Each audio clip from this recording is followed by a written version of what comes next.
ಹರೇ ಕೃಷ್ಣ ಸ್ನೇಹಿತರೆ, ಮತ್ತೊಮ್ಮೆ ನಿಮಗೆ ನಮಃ ನಳಪಾಕ ಯೂಟ್ಯೂಬ್ ಚಾನಲ್ಗೆ ಸುಸ್ವಾಗತ. ನಾನು ನಿಮ್ಮ ಸ್ನೇಹ.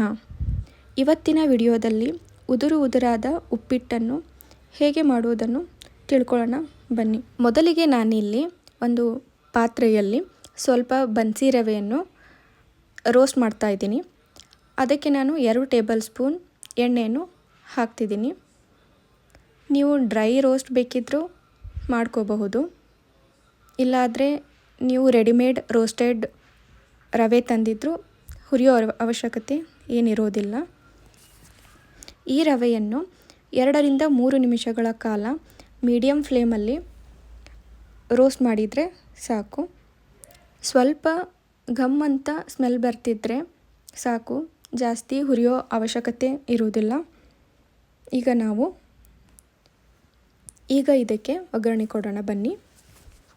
ಸ್ನೇಹಿತರೆ, ನೀವಿನ್ನೂ ನನ್ನ ಚಾನಲ್ಗೆ ಸಬ್ಸ್ಕ್ರೈಬ್ ಮಾಡಿಲ್ಲ ಅಂತಂದರೆ ಪಕ್ಕದಲ್ಲಿರುವ ಬೆಲ್ ಐಕಾನನ್ನು ಒತ್ತಿ ನಿಮ್ಮ ಅನಿಸಿಕೆ ಅಭಿಪ್ರಾಯಗಳನ್ನು ಹಂಚಿಕೊಳ್ಳಿ.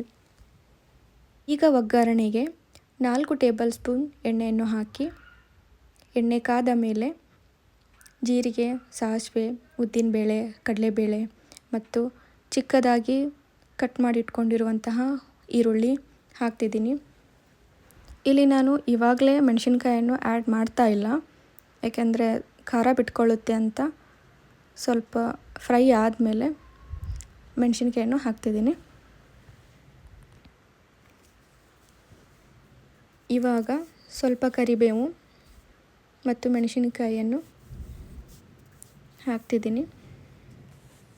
ಒಗ್ಗರಣೆ ಸ್ವಲ್ಪ ಕಂದು ಬಣ್ಣ ಬರುವವರೆಗೂ ಫ್ರೈ ಮಾಡ್ತಿರಬೇಕು. ಅದಾದಮೇಲೆ 1 ಗ್ಲಾಸ್ ನೀರನ್ನು ಆ್ಯಡ್ ಮಾಡ್ತಾ ಇದ್ದೀನಿ.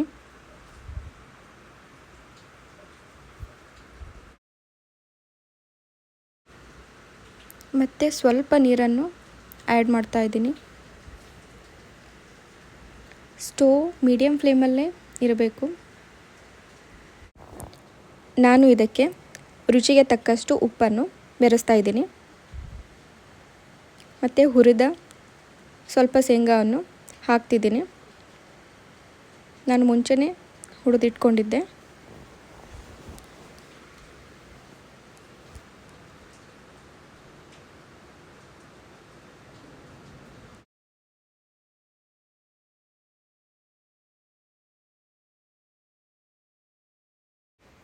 ನಾನು ಇದಕ್ಕೆ 1 ಟೇಬಲ್ ಸ್ಪೂನ್ ನಿಂಬೆ ರಸವನ್ನು ಆ್ಯಡ್ ಮಾಡ್ತಾ ಇದ್ದೀನಿ.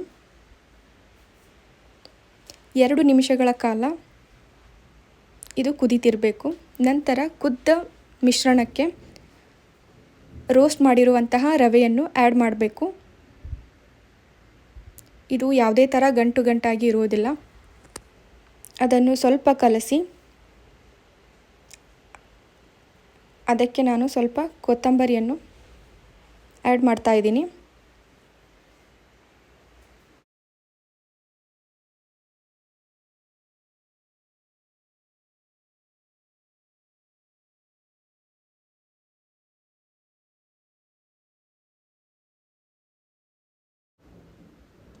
ಸ್ವಲ್ಪ ತುರಿದ ಕೊಬ್ಬರಿಯನ್ನು ಬೆರೆಸ್ತಾ ಇದ್ದೀನಿ. ನಂತರ ಲಿಡ್ಡನ್ನು ಕ್ಲೋಸ್ ಮಾಡಿ 2 ರಿಂದ 3 ನಿಮಿಷಗಳ ಕಾಲ ಲೋ ಫ್ಲೇಮಲ್ಲಿ ಮಿಶ್ರಣವನ್ನು ಬೇಯಲಿಕ್ಕೆ ಬಿಡಬೇಕು. 2-3 ನಿಮಿಷಗಳ ನಂತರ ಸ್ಟೋವನ್ನು ಆಫ್ ಮಾಡಿ ಅದಕ್ಕೆ ನಾನು 1 ಟೇಬಲ್ ಸ್ಪೂನ್ ತುಪ್ಪವನ್ನು ಬೆರೆಸ್ತಾ ಇದ್ದೀನಿ. ಅದನ್ನು ಸ್ವಲ್ಪ ಕಲಸಿ ಮತ್ತೆ ಲಿಡ್ಡನ್ನು ಕ್ಲೋಸ್ ಮಾಡಿದರೆ ಉದುರಾದ ಉಪ್ಪಿಟ್ಟು ಸವಿಯಲು ಸಿದ್ಧ. ಸ್ನೇಹಿತರೆ, ಇವತ್ತಿನ ಒಂದು ವಿಡಿಯೋ ಹೇಗನ್ನಿಸ್ತು ಅಂತ ಕಮೆಂಟ್ ಮಾಡಿ. ಮತ್ತೆ ಭೇಟಿಯಾಗೋಣ ಮುಂದಿನ ವಿಡಿಯೋದಲ್ಲಿ. ನಮಸ್ತೆ.